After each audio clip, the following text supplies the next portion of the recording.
You've probably heard this phrase before. Discomfort is where the growth lives. And sometimes that's true. But no one teaches you how to tell the difference between discomfort that's asking something of your soul and discomfort that's trying to protect you. Because not every moment of discomfort means you have something to heal through. Sometimes your body isn't resisting growth when it's uncomfortable. Sometimes it's exercising guardianship. And when you don't know how to tell the difference, you don't become more evolved. You just become an easier target. Welcome to Gutter Wisdom.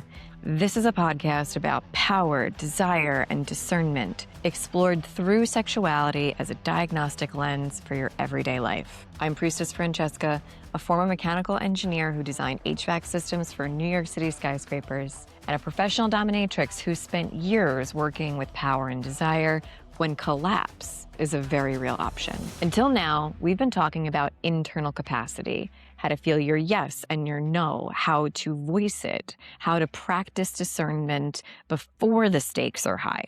Today, we zoom out because before you enter any container, a relationship, a retreat, a community, a kinky power dynamic, you need to know how to read what's being asked of you when discomfort shows up. This episode is about how discomfort gets interpreted, and should I say more importantly, how it often gets misinterpreted. Because discomfort can mean very different things. Sometimes it's part of growth, sometimes it's guardianship, aka your body's intelligence trying to keep you safe. Discomfort by itself don't mean squat. It's not good, it's not bad, it's just information. Information you gotta learn how to decipher. Sometimes discomfort shows up because you're stretching into something new and your system is adapting. And sometimes discomfort shows up because something's just misaligned and premature or just plain old fucked up. That second kind of discomfort is not your wounding, it's not your resistance or your blocks, it's guardianship. The problem is that many environments don't teach you how to tell the difference. They actually teach you to just override both. And it can be tricky, real tricky, because growth and guardianship don't announce themselves that differently all the time. They can feel similar right up until that moment where something tender inside of you gets exposed. That's the pressure point. And just like I talked about in the cult series, your vulnerability is where people get sloppy, coercive, entitled, manipulative, sometimes to intentionally hustle you, but often without even really meaning to. So if you want a clean diagnostic, you do not start by asking, am I scared? Am I triggered? You start by looking at the invitation that brought you to this moment.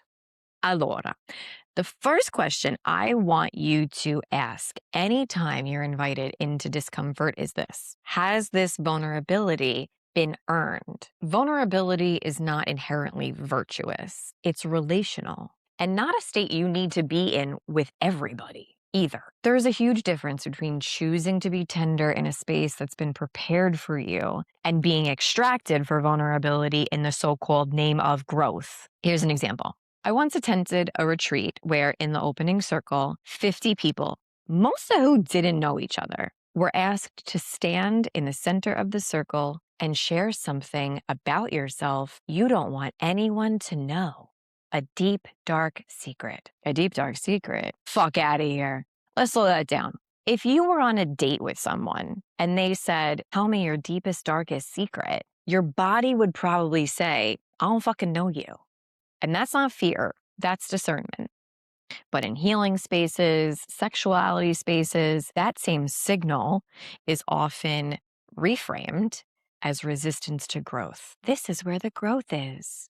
What's missing here is preparation. What's missing is earned trust. And what's missing is containment. Because after each person shared, what happened? They were told to go sit back down while the next person exposed themselves. No witnessing, no integration, no closure. Now, I have my own tools to hold myself, but many people don't. And unearned vulnerability without containment is not growth. It's overexposure that makes you ripe for exploitation. There's another layer to this. Often, After these mass vulnerability moments, facilitators will say things like, "We're your family now. We love you. We're here for you." And on the surface, that sounds caring. But when affection and belonging are offered immediately after someone has overridden themselves, that discomfort, overexposed themselves, it can pull them out of agency and into dependency. Not because an expression of love is bad, because it's being offered at the exact moment someone has been taught to not trust their internal signals. This is one of the subtle ways extraction disguises itself as care, not cruelty, but premature intimacy. So ask yourself, when discomfort comes up, has this vulnerability been earned? Okay, andiamo. The second question to ask is, when new information is shared, what actually changes? Growth-oriented discomfort that leads to vulnerability, that has been earned, will lead to adaptation. Something will shift. Guardianship being honored looks like responsiveness. Extraction looks like rigidity. Here's another example. That same retreat, we were preparing for a partnered sexual exercise, and the pairing method was oracular. Everyone picks something out of a pile blindly, and boom, you're matched with your partner. Before the pairing began, a man raised his hand, visibly shaking, and he shared that he had been sexually assaulted as a child by an older male, and that he didn't want to be partnered with someone who reflected that kind of archetype. It was vulnerable, and that was clear information. What happened next? Nada. The structure stayed the same. And the implicit message was, if you get paired with someone that makes you uncomfortable, tough shit. New information, same. Now, from a trauma-informed perspective, that's not neutral. I don't think anyone was trying to be malicious in this moment, but responsiveness matters. What could have happened instead is that the group could have named the bravery of the share, affirmed the desire for safety, and said, if you're paired with someone that feels a little too close to home, a little too close to that experience, we can see if anyone would be willing to switch. And of course someone would have been willing to switch. That small shift would have changed everything. Instead, I could feel him fucking spiraling from across the room, all alone in the unknown, while everyone else was like, he's growing. That discomfort wasn't growth. It was guardianship being ignored. This matters more than people want to admit. Your body doesn't just register the moment of discomfort. It registers what happens after you speak it. Your body is like a pattern recognition machine. It constantly is taking stock of information and asking, when I listen to myself, did I end up in deeper connection, more trust, more love? Or when I spoke up, was I more alone, more isolated, more unsure of myself, right? And that answer is not theoretical. It comes from the reveal after, which brings us to our last question. Now, this is the root question. So, presta attenzione. Pay attention.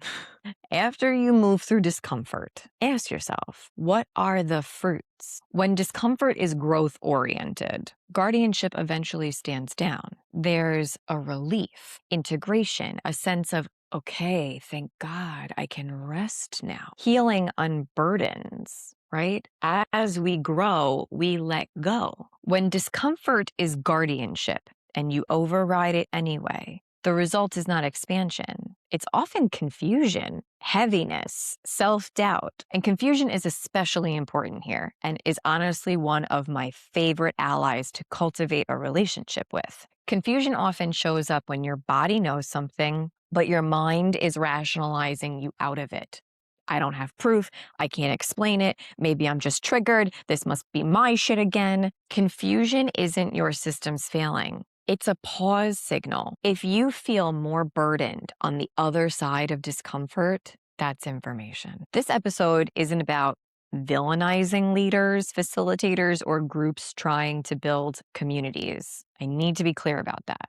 It's about restoring agency. Discomfort that leads to growth expands capacity without requiring self-betrayal. Discomfort that is guardianship, asking you to slow down, pause, or renegotiate, is something to pay real attention to. The problem is not discomfort itself. The problem is when systems, ideologies, and people teach you to treat guardianship as something to overcome instead of something to respect. Not every moment of discomfort is an invitation to grow. Sometimes it's an invitation to listen that you're in the midst of some bullshit. I hope you're getting by now that the goal here isn't to push harder. It's to stop pushing past yourself. When you can tell the difference between growth and guardianship, you stop confusing pressure with truth. And that has consequences, some internally, but also very much relationally.